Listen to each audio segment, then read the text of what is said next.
Sarah, thank you so much for being on the show with us today. I'm really excited we were able to get you on. There's so many things I want to dive in about your background, personal finance, budgeting, all how it got you to doing a house hack and why you did that. But, I'm getting too carried away. I mean, how are you doing today and where are you calling in from? I am absolutely wonderful. Thank you. I am calling in today from College Station, Texas, home of Aggieland and Texas A&M. Well, some of the folks in the house hacking world might not know you from the personal finance space, but you're a pretty big deal in the personal finance space. So why don't we just start, give us a little bit of background, your journey over the past 6 years and how you got to where you're at and getting ready to do your first house hack. I don't know if I'm a big deal. That is very kind, but I have been hanging out in that space on the internet for quite a bit, and I'm glad they'll have me. So I actually started 6 years ago, almost seven now, and I had $33,000 worth of student loan debt, and I was making $26,000 a year as a newspaper reporter in kind of the deep South Louisiana. And I had just lost my job. I was really freaking scared, and I decided that I was gonna do whatever I needed to do to never be that scared about money again. And so I started budgeting and I started a YouTube channel to essentially keep myself accountable. And it's called Budget Girl. And I've been running that for 6 years. And there I cataloged paying off that 33 grand in just 3 years. And the max salary at that time was 30 grand. So I moved, I figured out how to budget. I figured out how to lower my costs and picked up about a ton of side hustles. And then I documented saving up my emergency fund, saving up a house fund, and now buying this duplex that I am currently in house hacking. And I mean, we're going to put tons of stuff in the show notes. So, folks, be sure to check out the description in the show note page. But she has some really cool write ups and YouTube little stories about her going through her house hacking journey. So, we'll do a great overview here. And then, if you really want to dive in deep with her and in that experience, we'll put all those links to all her channels where you can find her. But a lot of times, folks aren't ready to buy a house right away. And I mean, had you owned a home yet at this point in your life before you just bought this recent house hack? No, this is my very first home. And I know it's not popular to say in the real estate world, but I think there's a great stuff to renting. And during the past 6 years, moved 3 times to 3 different states. And I was never in the financial situation where I could responsibly buy. So I really wanted to, A, keep my options open and not buy until I was somewhere where I knew I wanted to live for a long enough period of time where I could let that investment grow, and B, be in a really responsible financial situation. And I really think it worked out because I was able to get a great duplex, and that's going to be a really fantastic real estate investment for me long term. I know, and a lot of folks aren't really ready to buy a place. So, let's start with just that journey a little bit. So I know you said you had 30 some thousand in debt, you had a salary of $26,000. What were some of these side hustles you did to get yourself in a financial position where you could actually buy a house once you were settled in an area? Well, YouTube turned into the biggest one, but of course, at the beginning there, I wasn't making any money off of it. Now it's a legitimate side business that I make a really good amount of money from. And but while I was just beginning, I did a lot of secret shopping. So I did pet training, even though I'm not particularly qualified. I can make my dog behave. Helped out at a fireworks stand during seasonal stuff and other things like that. It was a lot of just kind of listening out for potential jobs and then picking them up. I did some horse trading, so just finding stuff at yard sales and then selling it for more money, that kind of thing. I did some fixing up of stuff, so purchasing furniture at yard sales and getting it off the side of the road, fixing it up and selling it. It was just a lot of hustle. So why'd you decide to actually get rid of all this consumer debt before you went and bought a house? Because some folks take that opposite approach of like, while I still have debt, I need a place to live. And once you sort of got settled where you're at now, why'd you end up saving more versus just going out and buying a house right away? Honestly, the overwhelm. When I started, I had just been laid off. I had a ton of debt. I didn't have any, I guess, financial education as far as knowing really how to budget or save or manage my finances, much less about investing or Yeah.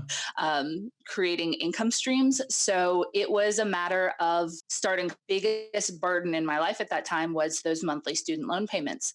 I would have been a little bit better off even just making the $26,000 a year as a reporter if I didn't have those payments. So Yeah. I knew once I got rid of those, it would really open up other avenues and opportunities for me. So I decided to just go really whole hog on it. I used to call it scorched earth. And I cut every single penny I could. I picked up every extra dollar I could. And I made that my hobby to make money to pay off that student loan debt. And I was able to end up doing it in a really fast amount of time on a low income.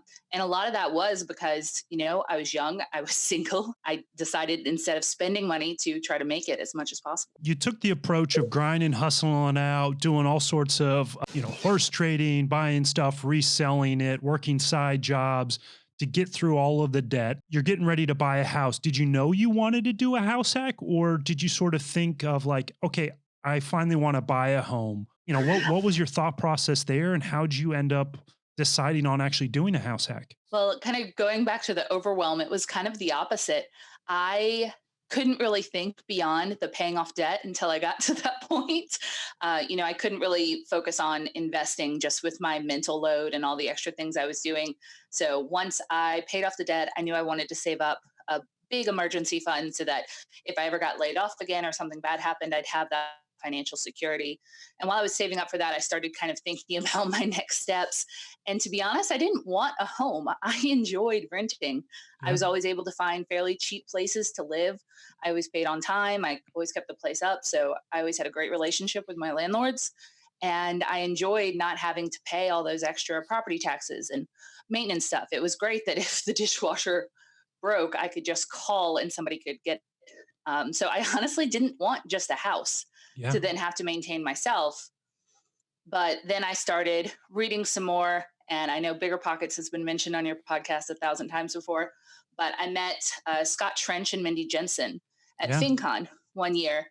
And they asked me on to talk about my debt payoff journey. And so I was on the Bigger Pockets Money podcast. And they gifted me a couple of the books. And I started reading them. And I started going onto the Bigger Pockets forums. And I learned about house hacking for the first time. And that was the only thing that made purchasing a house sound, I don't want to say palatable, but it made it sound more advantageous because I know how much owning a house costs. It's not necessarily a better choice over renting. It can Yeah. cost more. It can, if you buy in the wrong area. But once I started learning about multifamily homes and house hacking, and that was actually accessible to people at my income level, as in a completely normal average income. You don't have to be rich to own property and actually be a landlord. That just kind of blew my mind. And it gave me something to start working towards, especially when I started realizing that other normal. Yeah, well, I think it's interesting this thought process that you had. But you had this thought process of like owning a home is scary, owning a house hack investment property not so scary. Where most folks think of it the other way of like I got to buy the house. Ooh, an investment property could be a bit scary. So I love that how you had that sort of thought process there. Yeah, I love Scott's book. We actually had Mindy's husband Carl. He's a big blogger, 1500 Days to Freedom. We had him on season 2 talking about their live-in flip style that they've done over, multiple years. So, yeah, really, really cool stuff and how you had that connection and got you on the path. Like 4 years at that point, I'd been trying to figure out how to lower my expenses so much. And so all of a sudden, when I heard about house hacking, I was like, wait, you don't have to spend 20 to 25% of your income on housing. You could not do that. Yeah. And that was really what clicked it for me. Or I was like, if I could eliminate those costs, because remember, this whole time I'm working with kind of a small wedge Yeah. of money. I've never had a big paycheck. I've never had a big shovel. So figuring out these, what I thought were fixed costs could potentially go away and I could use that chunk of money was the most exciting thing that ever occurred to me. I know it's one of these best budget hacks, right? I mean, you've got your 5 biggest expenses for most folks are usually the housing, your auto, taxes, insurance, and then food. And if you can knock out that biggest item or even just cut it in half, that can be game changer for so many folks. So you decided on house hacking, skipped the buying a normal home. How'd you go about, you were researching, did you immediately go find a realtor? How'd you find the realtor that you started working with? How'd you end up finding your property? I did find a realtor. not super fast, but once I had done a lot of research and kind of ran a bunch of test budgets, which is what I do for everything, to figure out how much, not that a bank thinks that I could afford, but how much that I would be comfortable Yep. owing, and kind of figuring out what type of loan I wanted to take out, what area I wanted to live in. Because I've been in College Station for 3 years, but I hadn't been here for 3 years as someone who was looking to buy a house. So I did find a real estate agent. I started touring all of these multifamily properties. I kept a spreadsheet of not what I wanted in a home, but what would be most advantageous as rental properties. So, I like big windows and lots of area for plants, but that's not necessarily what a would make it the best location for a renter. So I was looking for the most bedrooms, most bathrooms, the newest property that I could get within my budget without overpaying, all that kind of stuff. So I looked for almost a year, and I probably toured about 25 properties Oh, wow. before finding this one in the middle of So, a pandemic, of course. some folks will buy a house hack with this mentality of it's a place to live to reduce my housing costs for a couple year period, and then I'm going to turn around and sell it. But it sounds like you had this mentality of I'm buying a property that I'm going to live in as a house hack, but the end goal of it was to be a rental property. Is that right? Absolutely. And doing all the repairs and upgrades and renovations in this home that I'm currently in, I've made those choices with making it more attractive as a rental property versus what I would prefer. I mean, it's a lovely home to live in, but I would have made slightly different choices if it were just I'm making myself a home versus I'm trying to improve this property and make it as attractive as possible for a renter. Yeah, and it's a very different mindset to go through. Tell me about the space that you were renting before. So you're an apartment. How much was your rent? How many bedrooms, bathrooms? Did you have roommates? Just give us a little bit of background on that. Absolutely. So I had a really kick ass deal. I was renting a 2 bed, 1.5 bath apartment for 665 a month. And that is very low for College Station. And the reason is that when I first moved here, I was renting a 1 bed, 1 bath unit for that amount. And then they had rats in a unit Ah, next door and they couldn't get rid of them. And I was able to convince them to move me to a different property that they owned for the same price. And then they tried to sell that property. And in order to sell it best, they locked me in for an additional 2 years at the current rate. So I guess they could make it look better to their potential buyers. So I was able to live in this $1,000 unit for 665 yeah, I mean, you were already for hacking your housing costs a little bit, but yeah. before you did the traditional house hack. I got very lucky, and that was an absolutely great rate. And when I bought this house, I was actually considering staying in the rental unit for another year to just build up more funds for a down payment. And they raised the rent to Oh, 995. So all of a sudden, that had me start thinking, well, do I want to pay an extra, $300 a month to avoid PMI of $100 a month? yeah. And it worked out really, really well that I had already known the market really extensively. My realtor hated me at that point. And this came up, and it was exactly what I was looking for. It was a better deal than any of the houses I had looked at so far. It worked out that I was able to, instead of paying $1,000 a month, I now pay $150 a month after the house hack and the roommate hack.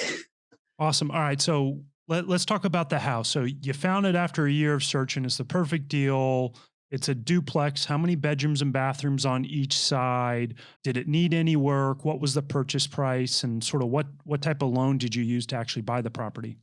Absolutely. So it is a 3 bed, 2 bath duplex on each side with a little backyard that is fenced in, and it's beautiful. It's only 21 years old, so it needed some renovations. But the previous owner had done some. They did do a lot of DIY renovations that some we've had to backtrack on a little and fix. But the main renovation that I've had to do so far is just ripping out this old gross yellow tile floor and installing LVP throughout, and it just makes the biggest difference. So I resurfaced a few walls, and I've done some work on the rental unit side, which was occupied when I bought it. So renovations on that side are going to wait for a little bit because it's occupied, especially with the floors. But I've actually spent less than 2 grand on renos so far because I've just done it all myself, other than the floors. Awesome. All right. So 3 bedroom, 2 bathroom each side. And what was your purchase price on it? 230. 230.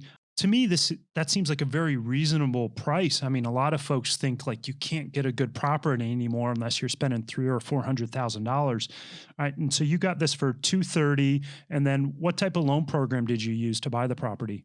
I did the FHA with 3.5% down. I had more saved, but because I bought it at kind of the beginning of the pandemic, I wasn't sure exactly what would happen with the world. And I Yeah. just wanted to kind of hang on to some of those funds just in case anything happened whatsoever. Yeah, and I think there's nothing wrong with that. So oddly enough, when my wife and I bought our fourth house hack, we closed on it at the end of 2019 and spent 6 months renovating. It was a historic home. We actually had enough to put the 20% down payment on it, but we actually did the FHA loan so we could keep our capital to do all the renovations on it because it needed some pretty extensive renovations on a lot of it. So I think it's a great tool to use it and then keep cash if you need cash or use it for other investments. All right, so you bought it for 230, FHA loan, 3.5% down. I want to touch on really quick. You said LVP. So for folks that are listening that might not know what that abbreviation was, what's LVP?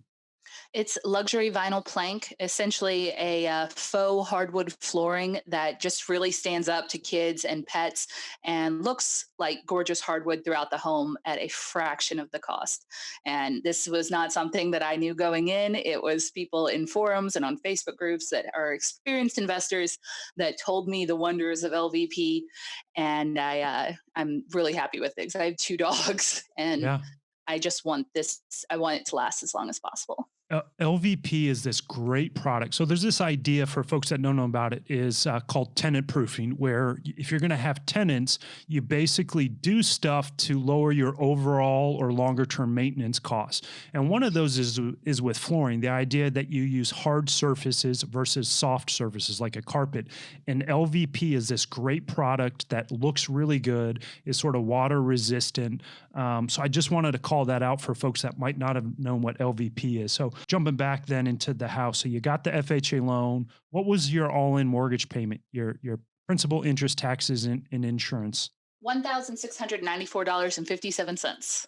Oh, you got it down to the penny. All right. And I rounded that up to a $1,700 auto deducted payment. So adding little over $5 to the principal every month on that right now. Oh, I'll help you pay it down a little bit quicker. All right. So you're basically $1,700 a month going out from your housing. You were at 665, about to go to 995, and now you're 1,700. So you've got the 3 bedroom, 2 bathroom on each side. Was there a tenant on that other side, or did you have to Yes. find one? Okay. And what was the I did inherit a tenant, and they are a housing assistance program tenant. I'll admit I was a little worried about in the beginning, but as the pandemic continued, I was really thankful for that guaranteed auto deposited rent from the Oh local yeah. government every single Oh month. yeah. A lot of folks give that a bad name, like Section A, the housing authority. Like you still have the ability to screen your tenants. I mean, obviously you inherited this one, but that guaranteed check on the beginning of every month is really, really nice. And I did get lucky. They're good tenants. They take care of the place. Then some maintenance that wasn't done before it was sold, probably because the previous owners were trying to sell it and just didn't want to put any more money in. The rental unit was in pretty good condition. I've done some work over there just by myself, and I'm glad that I get to provide a really nice, safe home for this family and also not have to worry about them skipping out of rent or having to really get after them on that. It's auto paid every single month. Now I do Yeah. get a little less than market value because of that. Market's 1,200 per unit over here, and they pay 1050. But honestly, I think that's a fine trade. Yeah, for the guaranteed check. And then, yeah, if they ever decide to leave, you can look at going to market or still market to someone else that's on that housing choice program or I was Section also 8. told by the housing authority that I can request a rent increase after a year through Yes, you them. can. So Awesome. All right. So basically 1,700 a month. You're at 1,050 is what you're getting from them. You don't have any property management cost because you're doing it yourself. You don't even really need a tool like a Cozy to collect a credit card or ACH. deposit because the city program is taking care of that for you. So, I mean, you've got a pretty streamlined process here. You know, you're what 650 a month is sort of your out of pocket right now. If you look at your mortgage to what you're bringing in rent, but I know you said you actually have some additional income coming in from the house. So, you're renting out a room on your side? Well, my boyfriend lives with me, so Oh, well, yeah, that helps. he's kind of my roommate hack, and he's getting charged because he didn't buy the house. Yep. Uh, we worked out something that we thought was really fair. It's the same amount pretty much that he was paying or would have been paying at our old place. It's a 3 bedroom, so I have an office, he has an office, and we have a bedroom that we share, and he pays 500 a month for that, which brings my cost down to 150 and 500 for 1.5 rooms in a nice house and a backyard for his dog, and no pet deposit or anything like that. It's pretty good rate around here. Really good rate for him. But I mean, a lot of folks have this idea with house hacking is it's a sacrifice, right? And I mean, decorating it or improving it the way you like. And you mentioned like, I would love really big open windows, but I mean, you went from a 2 bedroom, 1.5 bath place at 665 a month to a 3 bedroom, 2 bath place. And your housing costs are 150 bucks a month and you got a fenced in backyard. Like, to me, that doesn't really seem like a sacrifice at all. Does it feel like a sacrifice to you? Oh, not at all. I feel like I'm getting a screaming deal. And I absolutely love the place, especially after like giving it a really good coat of paint. It feels fresh and it feels new. And honestly, it feels a lot different when you own a place. I'm glad that I rented for all those years, but now knowing that the work that I'm putting into this place is for me and for something that's going to gain value, I absolutely love living here. It's the nicest place I've ever lived by far. It's a pretty cool thing. Like when you start doing work on it, it's like, this is mine. I own it. It's a big asset. All right, you're in the property. You've got your reduced housing costs. I know you said you had a hefty emergency fund just from sort of that trauma of losing the job earlier in your career. Did you change your emergency fund at all now that you owned a house, or are you doing a separate property fund? I mean, Oh, so some of your like big swings viewers aren't going to like this, but I'm actually saving a house emergency fund as well before I start saving up for my next property. So I have a $10,000 personal emergency fund, which very fortunately I haven't had to dip into at all during any of this. And like I said, I had some extra funds available. I saved about 20 grand for the house before I bought it. And then it only cost about 14 to buy it with closing costs and everything like that. Another 2 grand in renovations. And so I have still a little bit left in kind of a repair fund, but I want to get that up to 10 grand just in case of vacancy, big problem. Just, I want that there so I never have to worry about it. So 10 grand emergency fund, 10 grand house fund, and then I'll start saving up for the next property. why'd you decide on 10 grand? Was this more of just a number that mentally makes you feel good, or did you run some calculations in getting to a 10 grand property fund? Because I actually think what you're doing is very smart. Folks should have their personal emergency fund. And then as you start to acquire properties, you should have a property reserve fund. So, how'd you get to that 10 grand number for the property? I did run some numbers. For the personal one, it was about wanting to get, 4 to 6 months worth of living expenses. And that actually kind of works out fairly similar. It's about 3 to 4 months living expenses. If, I didn't have a tenant, if, my boyfriend moved out, if I lost my job, I would still be good for a good quarter with that emergency fund in place. It would cover a roof.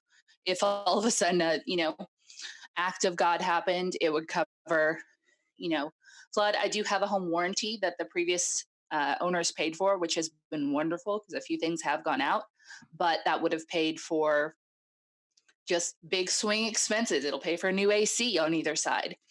Anything like that happens, just, it was a good round number as well, but it covered any feasible situation that I could think of without me really having to dip into personal funding or freak out. Awesome. So yeah, a little bit of crunching the numbers, but also part of the like I feel good mentally and can sleep well at night with that. So really cool. So I mean, what are your plans for the property then? I mean, you want this to be a long-term rental, and I think you've got what sounded like a pretty good deal here. I mean, are you going to live in it for sort of a minimum of 2 years, or is you just sort of like, I'll just live in it until I'm ready for something new? I mean, what's your longer-term thought process with the property? This will actually be an income generating property if I move out and rent it. So figure 1,200 on each side gives me about $400-$600 depending on if I'm got a HUD tenant or not, as an income generator once I'm renting out both sides. So I do want to get to that as soon as possible, but right now I need to save about another 5 grand as a home emergency fund before I can start saving for the next property. I don't know if I want to do another duplex or a quad, or if I want to buy a single family home that's really cheap, then fix it up and move forward. I know you can't do FHA twice in the same without having to refinance. Yeah. So the next kind of big goal is to figure out how to save up and get another property that's as good of a deal as this so I can start making this an income generator. Awesome. So, the question I was going to ask next is, what are you doing with the savings? And it sounds like you're using it to fill up the emergency fund and then going to start putting it towards a new property. Yes, right now I'm putting $500 a month to the house emergency savings. I also save and invest almost 40% of my income right now. So I'm still doing some investing, and I'm going to start saving for the new house fund as soon as the emergency fund is completed. Saving for the house fund, what other type of investing do you do? Some folks say, like, I like to go all in on real estate because that's what I want. And then other folks sort of say, like, hey, that's one potential income stream, but I also like to invest in, X, Y, and Z. What is it for you for investing outside of real estate? I'm an index fund fan. I'm a Uh, very boring investor. I do have a few single stocks that I've mostly done just for fun with, a couple $100 every month. And like, this would be fun to see if this, is the company that takes off and grows. But it's honestly, that's not what, gets me up in the morning. I am the boring person that maxes out my Roth IRA every year and then throws everything else into index funds, which will just slowly but surely make me rich. awesome. Nothing wrong with that. That's primarily when I invest in equities is index fund. Awesome. So this is really cool. I appreciate you have coming on the show. A couple questions I do want to get sort of wrapping up your experience with this house hack. What do you think? And you haven't been in it super long. I mean, what do you think the biggest win is you've had so far, or the smartest choice looking back? You like, man, I'm so glad I did that because that's helped me be successful during this house hacking period. I'm really glad I did the floors, and I'm really glad that I got 5 different quotes on the floors because I considered just living in it with the ugly old mismatched tile and then, fixing it up later when it was time to rent it out. And then I kind of realized, well, why not live in it when it's already fixed up? So that that meant I had to stay in my old apartment for a month longer.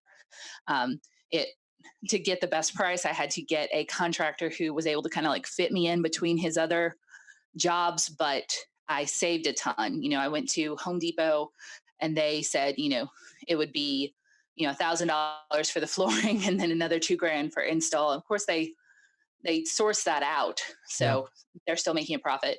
And then I called 2 other companies, and then I went through a referral through actually my boss at A&M, who gave me her handyman's name, and he was able to fit me in, and he only charged me $1,000 to demo all the old tile and install the floor, and then I bought the flooring itself for about $650. So it that was it, and made the biggest change, Yeah. Yeah. huge change. So now looking back, if you had like a time machine, you could go back to, like, where would you say, like, here's a mistake I made, or here's something I would have done differently if I could have gone back in time? I didn't do a full final walkthrough on the day that I bought the property Ooh. because we just didn't want to bother the renters that were already in there. And the previous owners had given us paperwork that said they fixed X, Y, and Z in the rental unit according to the contracts. And once I got the keys, we found out they didn't. Now, I was able to go back and get them to pay out of pocket for one of the things, but the rest I just had to eat Yeah. myself. And it wasn't huge costs, but if I had done that final walkthrough on both sides instead of just the unit that I'm house hacking, it might have delayed the purchase process, but it also gotten those things fixed. It was a little shady.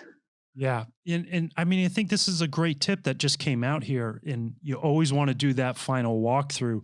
I had a property that we were working on, and literally we had this huge rainstorm and water went in the property 3 days before closing. And it was just horrible. And if we hadn't have done that walkthrough, the tenants didn't know us because they weren't our tenants yet. And the seller, one, I don't even know if they realized it yet, because they were gone and out of town. And I guess the tenants had called a property manager.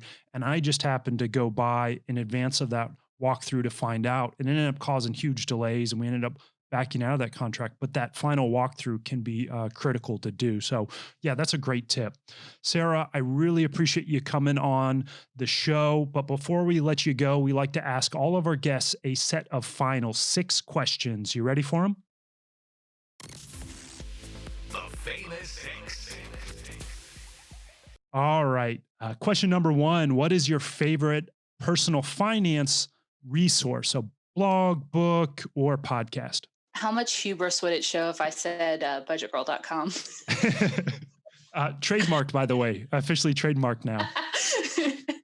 um, no, YouTube probably. I realize that's not one resource, but that has been where I have learned almost everything. And that's where I feel like personal finance kind of comes to life, because there are all these people on YouTube showcasing not just the like, here's the way to do it, but here's how we made it work for us. You get to see the personality, you get to see the growth. You look back on my channel 6 years, I'm a totally different person. Yeah. But it's definitely my favorite place to kind of learn from other people and make friends in the space. And for folks that are just listening via the podcast, maybe in their car or while they're working out, we are actually now live on YouTube and in video. So definitely come check out the House Hacking Podcast YouTube channel. But yes, I love the YouTube University, as I like to call it. You can find out just about anything you need on there. All right. So question number 2, what's your favorite real estate related blog, book, or podcast? All right, I'm going to be weird again, and I'm actually going to say that TikTok is a really cool place to learn about real estate and get you kind of really intrigued about it, because there are a lot of real estate pros on TikTok right now. Sharon Sung is one of the first ones that comes to mind, who's showing you in their homes these just little snippets of like, here's how I did this. And it's really cool for bite-sized real estate tips and tricks. All right. Question number 3, what has been your favorite travel destination so far? I actually got to go to Barcelona in February of this year, right before the lockdown, and I got to go for work at A&M, so it was free, which made it the best Yeah. trip ever. And that was really cool. I was there for a week. It was most of the time it was work, but I'd never been out of the country before, so that was just really cool. And it's one of those goals I have, to be able to travel more now that I am more financially independent and responsible. Awesome. Now, at the time of recording, we're still in the COVID world. So, what is next on your travel vacation list, with COVID in mind, or after COVID dies down? What are you going to go do for vacation or travel? So I did have a trip planned to New York to go to a financial conference, actually, and that got canceled. And I was planning to go to LA for FinCon this year, and that just got canceled. Yeah. So after this, I just would like to go to some bigger cities and see people. And though that's kind of terrifying once I say it out loud, so maybe I'll just go somewhere to a beach and relax and be distant from people. Awesome. Awesome. All right. Question number 5. What's the biggest bucket list item on your list that you have not accomplished yet? I would really like to write a book one day. It's a big shoot for the moon, over the stars, World Series kind of stuff goal, but maybe one day it'll happen. Awesome. Well, definitely let us know if you start writing that book. All right. So, question number 6, what is your favorite life hack? Buy used By and used. secondhand as much as possible. Uh, and to buy with cash. So I have never had a car payment, which has been huge for being able to grow my wealth. Almost every single item of furniture and decor in my home is used from like garage sales or Facebook Marketplace, and If I can avoid paying retail or buying new, I do it every single time. And it has saved me thousands of dollars over the years. Great life hack. Well, Sarah, thank you so much for being on the show. We're going to put all your links in your show note, but where's the best place for folks to go find you if they want to learn more about you? So budgetgirl.com or YouTube/budgetgirl. I'm also on Instagram and Facebook at Go Budget Girl and newly on TikTok at Budget Girl. Awesome. And then you actually have a couple cool resources. So if you want to help support Sarah and Budget Girl, she has an Etsy store, and on there you've got tell folks what's on there for them. So I have some budgeting templates on there that have been tried and true and used to get me out of debt and into all of the success that I've had so far. And I think budgeting really has been one of the main keys. Seeing all my money coming in and knowing where it's going, tracking every single dollar has been vital to my success. So I have those budgeting templates. They're usable on your phone, on your computer, and it could help get you out of debt and where you want to be. Awesome. Sarah, thank you so much for being on the show today. We really appreciate you taking the time to share your story. Thank you so much, Andrew. I really enjoyed it.